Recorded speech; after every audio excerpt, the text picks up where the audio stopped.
elaborate a little bit more on what you said about the future being closer and political realignments, that it would come in the way of doing that? If yours is a deserving case for the people of Tamil Nadu and the government of Tamil Nadu, then Ms. Jayalalitha, these are two distinct things. And I would like to request you once again to give me your observations on how you view the national mood.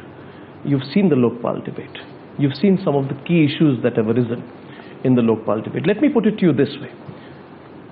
Would you please tell me categorically, Ms. Jayalalitha, what your view is on the ongoing debate? Because I've asked this to several parties and several parties are not taking a position, telling us that we will tell you our view when things come to Parliament.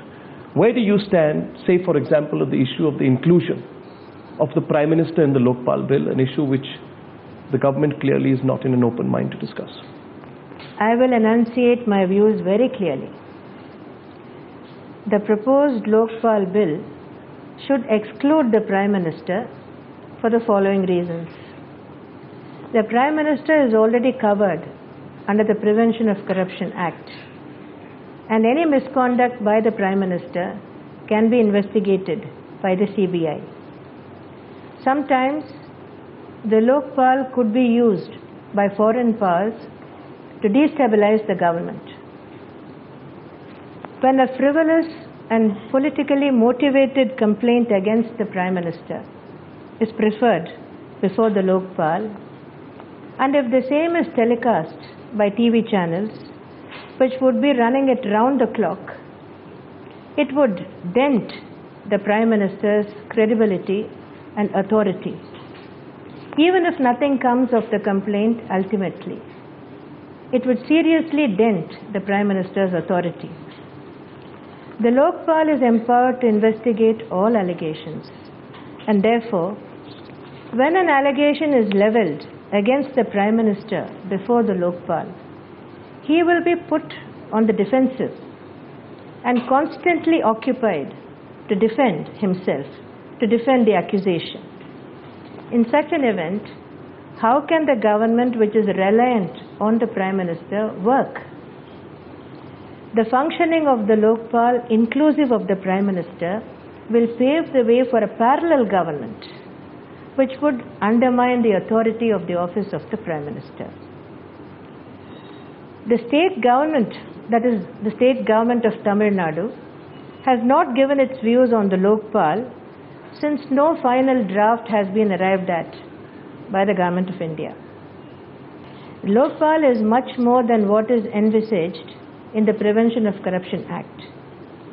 The state's view of the Lokpal bill can be formulated only after the final draft to be introduced in Parliament is made known to the state governments by the Government of India.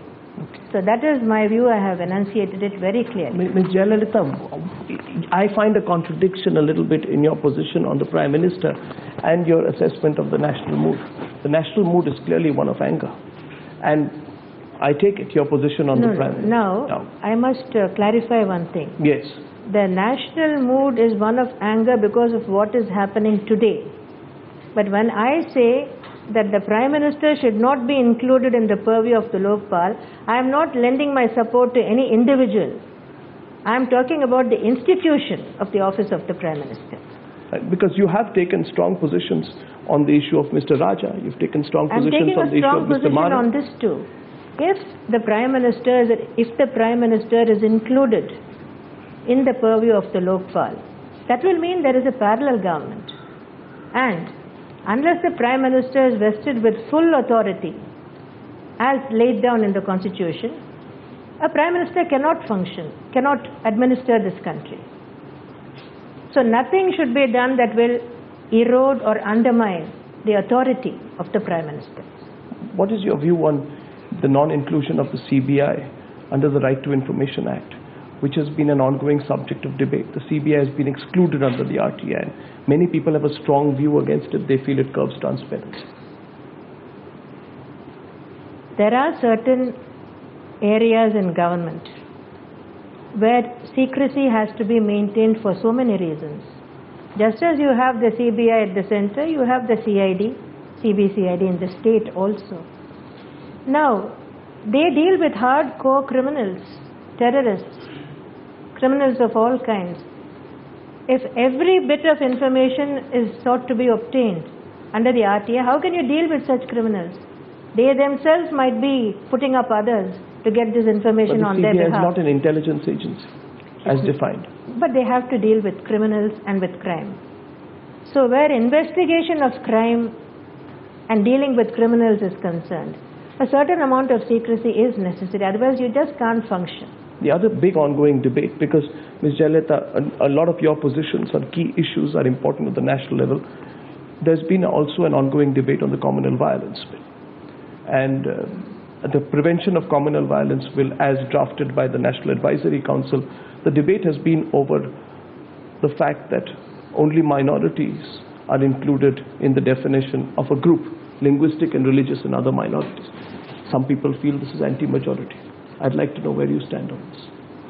In general, we oppose this bill because we feel that maintenance of law and order is a state subject. It should be left to the state governments to deal with communal violence. In brief, that is my stand. So a sweeping bill of this nature wouldn't really add to the prevailing atmosphere. No, this is just another attempt by the center to encroach on the powers of the state governments.